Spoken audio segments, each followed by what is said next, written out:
एक नियम अपने अंदर बनाओ शिव के प्रति।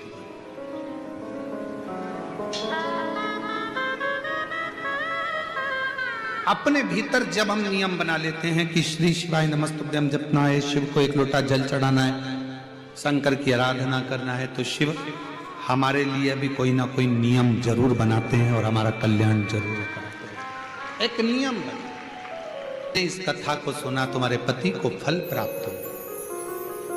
कलिकाल में संसार में जो शिव महापुराण की कथा को सुनता है, श्रवण करता है, करवाता है, बाँचता है, सुनता है, वो जितने जीव इस कथा को श्रवण करने आते हैं, केवल उनका ही नहीं, उनकी 71 पीढ़ी का कल्याण शिव पुराण की कथा कर। लंबी बाती का प्रमाण अलग होता है। लंबी बाती क्यों लगाई जाती है? भगवान के मंदिर में, दीप में, देवियों की पूजन में, लक्ष्मी की वृद्धि के लिए। कौन से देवता के यहाँ लंबी बत्ती लगती है और कौन से देवता के यहाँ गोल बत्ती लगती है, उसका भी प्रमाण बनना। किसी देवी की पूजन करो तो लंबी बत्ती आती है, कुल देवता की पूजन करो तो लंबी बत्ती आती है, किसी मंदिर में किसी देवता को लगाने जाओ तो गोल बत्ती लगती है, उसका भी प्रमाण है। लंबी बत्ती जहां लगाई है, अगर लक्ष्मी के सामने लगाई है तो लक्ष्मी की लंबाई बढ़ती है, लक्ष्मी की वृद्धि बढ़ती है। अगर कुल देवता के नाम की लगाई है तो वंश की वृद्धि होती है। इसलिए हमारे यहाँ अमावस्या पूनम को जो पाटे माटे भराते हैं उसमें गोल बत्ती नहीं लंबी लगाई जाती है, जिससे हमारा वंश बढ़े।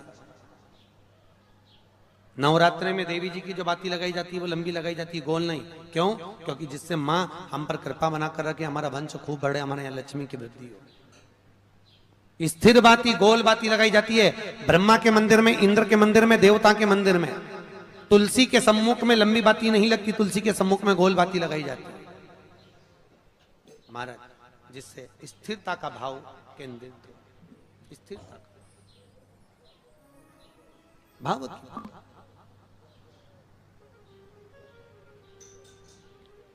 पीपल के वृक्ष के नीचे कभी लंबी बाती नहीं लगती, बड़ के पेड़ के नीचे कभी लंबी बाती नहीं लगती, आंवले के पेड़ के नीचे कभी गोल बाती नहीं लगती। आंवले के वृक्ष के नीचे लंबी बाती लगना चाहिए, धन की वृद्धि, सुख समृद्धि। तुलसी के पौधे के नीचे लंबी नहीं लगती, गोल बाती लगती। बातियों का भी प्रमाण। मान लो तुम किसी कार्य के लिए जा रहे हो, 5 बार 6 बार तुम उस कार्य के लिए होकर आ गए, या किसी से अपना पैसा लेना है और तुम उसको पास 50 बार होकर आ गए हो, भैया पैसे कब देगा? या किसी कार्य के लिए जा रहे हो, वो कार्य नहीं हो रहा, 50 बार होकर आ गए, वो काम नहीं हो रहा। शिव महापुराण कहती है लाल चंदन, कौन सा चंदन? लाल चंदन को अच्छा घिसो और घिसकर तैयार कर कर बेलपत्री के ये जो दोनों भाग हैं, दर्शन हो रहे हैं आप लोगों को? लाल चंदन घिसो और घिसकर बेलपत्री के ये दोनों भाग हैं, दोनों पत्तियां जो नीचे की हैं, इसमें उस चंदन को लगा लीजिए। अगर किसी से आपको पैसा लेना है, वो नहीं दे रहा, या कोई काम है या जॉब है या नौकरी है, या उसके लिए या कोई विद्याध्ययन का कोई कार्य है, कोई स्कूल में पढ़ाई कर रहे हो और वो कार्य नहीं हो रहा, 5 बार 6 बार करके देख लिया, नहीं हो रहा, तो ये दोनों पत्तियों पर लाल चंदन लगाओ। लाल चंदन लगाने का मतलब ये नहीं कि जरा सी तुम बिंदी लगा दो, लाल चंदन जो घिसा है उसको पूरी पत्तियों पर अच्छे से फेरना है, उस लाल चंदन को लगा लीजिए। और महाराज बीच की पत्ती में थोड़ा सा घृत, घृत मतलब गाय का घी, गौ माता के दूध से, माखन से निर्मित उस घी को बीच की पत्ती में थोड़ा सा लगा लीजिए।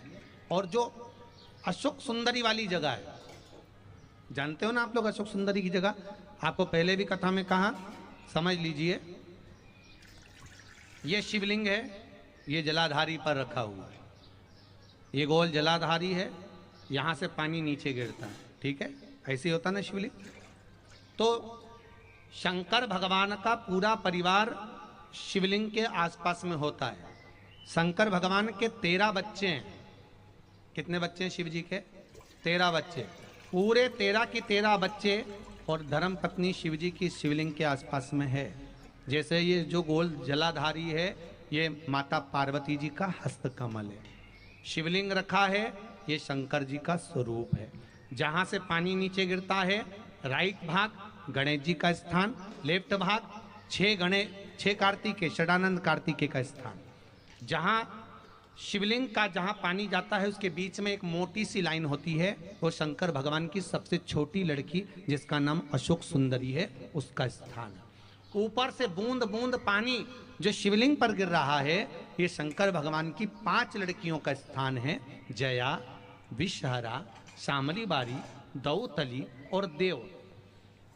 ये शंकर जी की 5 बेटियां हैं जो भगवान शंकर के ऊपर पानी की एक एक बूंद गिराती हैं महाराज। तो शिव जी की जो सबसे छोटी लड़की है अशोक सुंदरी, उस अशोक सुंदरी वाली जगह पर इस बेलपत्र को प्रदोष के दिन या सोमवार के दिन आप घी वाली बेलपत्र को अशोक सुंदरी वाली जगह पर रखकर ये जो चंदन लगी हुई बेलपत्र है इसका मुख ऐसा सीधा की सीधा रखोगे तो गणेश जी की ओर हो जाएगा, षडानंद कार्तिकेय की ओर हो जाएगा। अपनी कामना कर कर जिससे धन लेना है, पैसा लेना है या जो कार्य निकालना है वो नहीं निकल रहा, बहुत प्रयास कर लिया, अदालत में 50 बार हो जाए, काम नहीं हो रहा, तब इस बेलपत्र का प्रयोग करना, बाबा से विनती करना और विनती कर कर वापिस सजाना। केवल 2 प्रदोष या 2 सोमवार कर लीजिए, बाबा आपकी मनोकामना पूर्ण कर देगा। उस बेलपत्र का सुख प्राप्त होगा।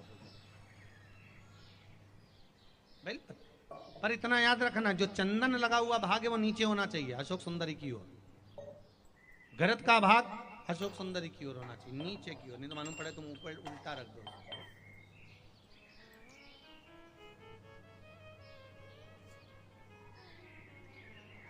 शिव स्मरण में यही चीज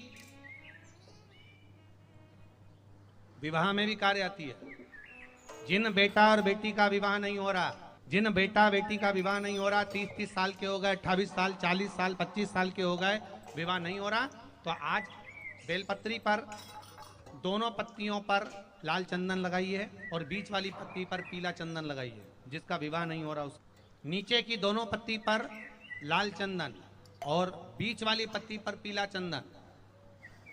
महाराज पीला चंदन लगाने के बाद में जो लाल चंदन है उस लाल चंदन से 7 बिंदी पीले चंदन वाली पत्ती पर लगवा दीजिए। जिस लड़का लड़की का विवाह नहीं हो रहा उससे लाल चंदन की 7 बिंदी लगवा दीजिए और लगवाकर जहां पर अशोक सुंदरी का स्थान है वहां पर उस बेलपत्री को उसका नाम और गोत्र बोलकर, जिस व्यक्ति का विवाह नहीं हो रहा नाम और गोत्र बोलकर आज रात्रि के समय पर या आज शाम के समय पर उस बेलपत्र को भगवान शंकर की अशोक सुंदरी की जगह पर चढ़ा दो और बाबा से विनती कर लो, बाबा मेरा मंगल विवाह हो, ऐसा निवेदन कर लो।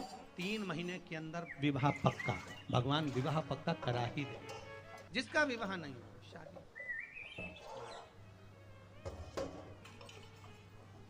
बेलपत्री का प्रयोग, बस दोनों में अंतर है घृत का और पीले चंदन का। 7 बिंदी लाल चंदन की जब पीला चंदन लग जाए, 7 बिंदी लाल चंदन की उससे लगवाओ जिसका विवाह करना है। जिसका विवाह नहीं हो रहा उससे लगवाइए, फिर भगवान को समझ। दोपहर के बाद अगर हम बेलपत्र को तोड़कर शंकर भगवान को समर्पित करते हैं तो शिव उसे स्वीकार नहीं करते। फूल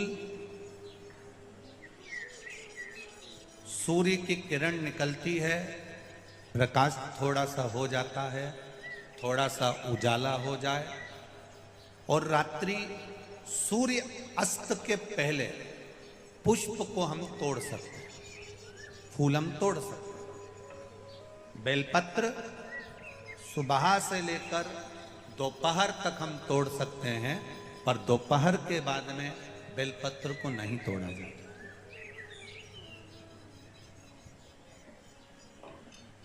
चतुर्थी, अष्टमी, नवमी, द्वादशी, चतुर्दशी, अमावस्या, पूर्णिमा, संक्रांति, ये ऐसे पर्व हैं जिस दिन बेलपत्र को नहीं तोड़ा जाता। पुरानी बेलपत्र एक पुरानी भी रखी है। पुरानी बेलपत्र मंदिर के बाहर भी अगर निर्माल्य में उतरी हुई बेलपत्र किसी डलिया में पड़ी है, बहुत सारी बेलपत्र अगर किसी ने ले जाकर निर्माल्य को कहीं ले जाकर पटक भी दिया है मंदिर के कोने में, वहां से बेलपत्र उठा लो, उसको धो लो, साफ कर लो, वापिस ले जाकर महादेव को चढ़ा दो, वो स्वीकार कर लो।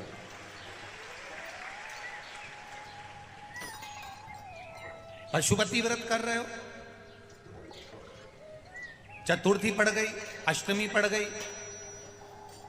द्वादशी पड़ गई, बच्चों से मत कहो कि बेलपत्र तोड़ कर लाओ, बच्चों से कहो जाओ शंकर जी के मंदिर में कहीं डलिया में कहीं एक आध दो बेलपत्र भी, एक बेलपत्र भी अगर कहीं साइड में पड़ी हो, उसको उठा लाओ, धो, बाबा के थाली में रख लो और पशुपति व्रत पर भी चढ़ा दो। दोपहर के बाद में पूजन करने जा रहे हो, बेलपत्र दोपहर के बाद ना तोड़वाइए। फूल सुबह प्रकाश होने से लेकर रात्रि को, शाम को जब सूर्य अस्त हो उसके पहले फूल आप तोड़ लो, मना नहीं है, दिन भर का समय आपके पास है, पर रात्रि में फूल नहीं तोड़ा जाता। शंकर भगवान पर समर्पित कोई प्रसाद शिव जी को चढ़ाया गया, कोई प्रसाद रात भर नहीं रखना चाहिए। आप लोग तो संकट सोमवार अगर किसी ने करे हों, किसी ने करे संकट सोमवार या 16 सोमवार, हाथ उठाओ, किस किस ने करे हैं, पहले करें आप लोगों ने, रखो। जो लोग 16 सोमवार करे हुए होते हैं, संकट सोमवार करे हुए होते हैं, उनको मालूम होता है, उनके स्मरण में रहता है कि संकट सोमवार का जो प्रसाद होता है उसको रात भर नहीं रखते। उसका कारण स्कंद पुराण में भी कहा गया, उसका कारण शिव महापुराण में भी वर्णन किया गया। शंकर भगवान का प्रसाद, शिव जी का प्रसाद, अगर जितना जितना अंधेरा बढ़ते चले जाता है, जितना जितना रात्रि होती चली जाती है और दूसरा दिन अगर लग जाता है, तो उस प्रसाद पर आपका हक नहीं रहता, उस प्रसाद पर फिर चंड का हक हो जाता, फिर उनके गणों का हक हो जाता है, फिर आपका हक समाप्त।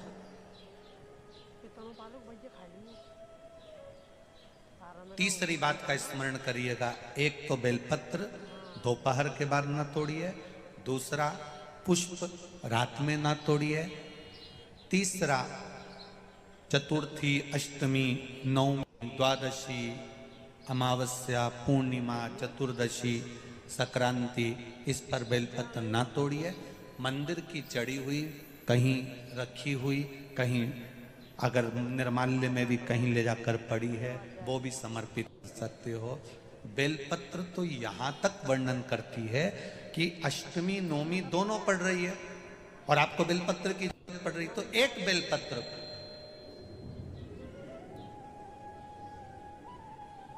आप एक बेलपत्र को या तो वस्त्र में संजो कर रख लो, रख सकते हो, संभाल के रख लो, ना बने तो तुम्हारी जो पाठ पढ़ने की पुस्तिका होती है, जिसको तुम भजन गा लेती हो, पढ़ लेती हो, राम रक्षा स्तोत्र, हनुमान चालीसा, गोवर्धन चालीसा, जो पढ़ लेती हो, उसी में रख लिया और वही बेलपत्र वापिस हमको प्राप्त हो गई, हमने वही शिव जी को वापिस चढ़ा दी और उससे हमको फल की अनुभूति प्राप्त हो गई।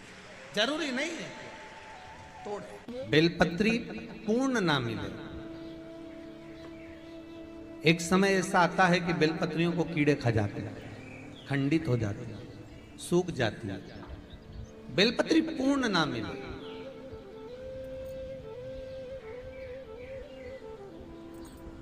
तो क्या हम खंडित बेलपत्री भी शंकर को समर्पित कर सकते हैं? देखिए प्रश्न कितना सुंदर है उसका। प्रश्न केवल एक व्यक्ति के लिए ये प्रश्न नहीं होता, ये प्रश्न जो करे जाते हैं ये जग कल्याण के लिए, सभी के। मान लो अगर बेलपत्री साबुत नहीं है, बेलपत्री कहीं कीड़ा खा गया, कहीं बेलपत्री खंडित हो गई, कहीं बेलपत्री में कुछ तकलीफ है, मान लो कीड़ा हो गया या कुछ हो गया और वो खंडित है, तो क्या हम उसको ना चढ़ाएं कि चढ़ाएं? और बेलपत्री मिल ही नहीं रही और बेलपत्र हमें प्राप्त ही नहीं है,